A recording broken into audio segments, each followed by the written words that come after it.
स्वागत है मेरे प्यारे मित्रों। तो फिर मेरे बहुत सारे मित्र लोग मुझसे पूछ रहे थे कि क्या मेरा दो चैनल है। तो हाँ, मेरा दो एक्सप्लेनेशन चैनल है और अभी सबको समझ आ गया होगा, ठीक है।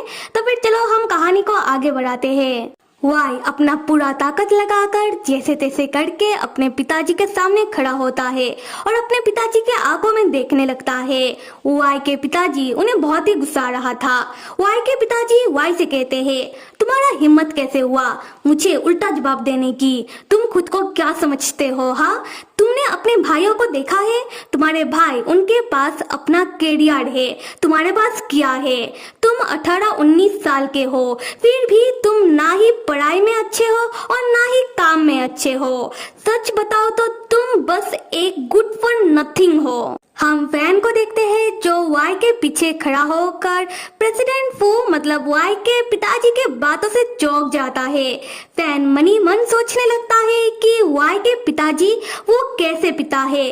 क्या उन्हें नजर नहीं आ रहा कि उनका बेटा ठीक से खड़ा नहीं हो पा रहा? उनके बेटे का तबीयत सही नहीं है। वाई के पिताजी बस सबके सामने अपने खुद के बेटे को ही इंसल्ट करने में लगे हुए हैं।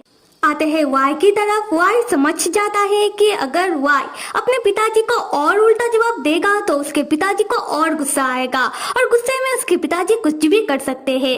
इसलिए वाई अपने नजरों को झुकाकर अपने पिताजी से माफी मांगने लगता है। वाई कहता है कि पिताजी आप मुझे माफ कर दीजिए कि आपको मेरी वजह से फिक्र हो रहा है। वाई के पिताजी तब जाने लगते हैं और जाते हुए वाई से कहते हैं, अच्छा ठीक है, पर एक बात को याद रखना कि मैंने तुम्हारे ऊपर और इस फिल्म के ऊपर बहुत पैसा लगाया है। तुम्हें मेरे वजह से इस फिल्म में मेन रोल मिला है, तुम्हें मेरे वजह से काम मिला है, तो नाकामयाब मत होना। अगर तुम नाकामयाब होते हो तो समझ लेना कि तुम मेरे लिए मर चुके हो, क्योंकि मैं तुम्हारे वजह से लोगों के सामने शर्मिंदा नहीं होना चाहता। खैर, जैसे ही वाई के पिताजी चले जाते हैं, वाई गुस्से में कहने लगता है कि एक्टिंग में गलत क्या है? हाँ, वाई गलत कहा कर रहा है। असल में वाई के पिताजी वाई को अपना बेटा मानते ही नहीं है। वाई के पिताजी चाहते हैं कि वाई मर जाए और ये सारी बातें वाई गुस्से में कहने लगता है। उसी वक्त वाई बेहोश होकर गिर जाता है। फैन दौड़कर आकर वाई को पकड़ता है और चिल्लाते हुए सेट के बाकी मेंबर को बुलाने लगता है कि वाई बेहोश हो चुका है, कोई आइस बैग लेकर आओ। अगले सीन में हम देखते हैं कि फैन वाई को कार के अंदर ले आकर बैठाता है। वाई अभी भी बेहोश है। फैन वाई का शर्ट का बटन खोलकर उसे आइस बैग से पोंछते हुए कहता है कि वाई अभी सब ठीक है, मैंने कार का एसी भी ऑन कर दिया है, तुम्हें अभी अच्छा लगेगा। वाई तब बेहोशी के हालत में कहने लगता है कि फैन भैया क्या आप मुझे घर लेने आ गए हो? फैन भैया आप प्लीज ये मत कहिएगा कि आपको मेरा जरूरत नहीं है। फैन भैया क्या आपको पता है कि वो लोग मुझे बहुत परेशान करते हैं, मुझे उन लोगों के साथ नहीं रहना। फैन वाई का बात सुनकर वाई को हक करके कहता है कि मेरा अच्छा वाई, मैं हूँ तुम्हारे पास, अभी तुम्हें कोई भी परेशान नहीं करेगा। हम वाई को देखते हैं जिसको थोड़ा बहुत होश आ रहा था। वाई भी तब फैन को हक करने लगता है। हम फैन को देखते हैं जो मनी मन बहुत ही दुखी होकर सोच रहा था, मैंने सोचा था कि वाई अपने परिवार के पास जाएगा, अपने पिताजी के पास जाएगा तो वाई के पिताजी उसे बहुत ही लाड प्यार करेंगे, वाई के पिताजी उसे प्रोटेक्ट करेंगे। पर देख रहा हूँ कि जैसा मैंने सोचा था वैसा तो कुछ भी नहीं हुआ। यहाँ से होता है सीन शिफ्ट और हम देखते हैं कि फैन वाई को वहाँ लेकर आया है जहाँ शूटिंग के कारण फैन और वाई रह रहे हैं। वाई अपने कमरे में है और वाई को पूरी तरीके से होश आ गया है। फैन थर्मोमीटर से वाई का टेम्परेचर चेक कर रहा था।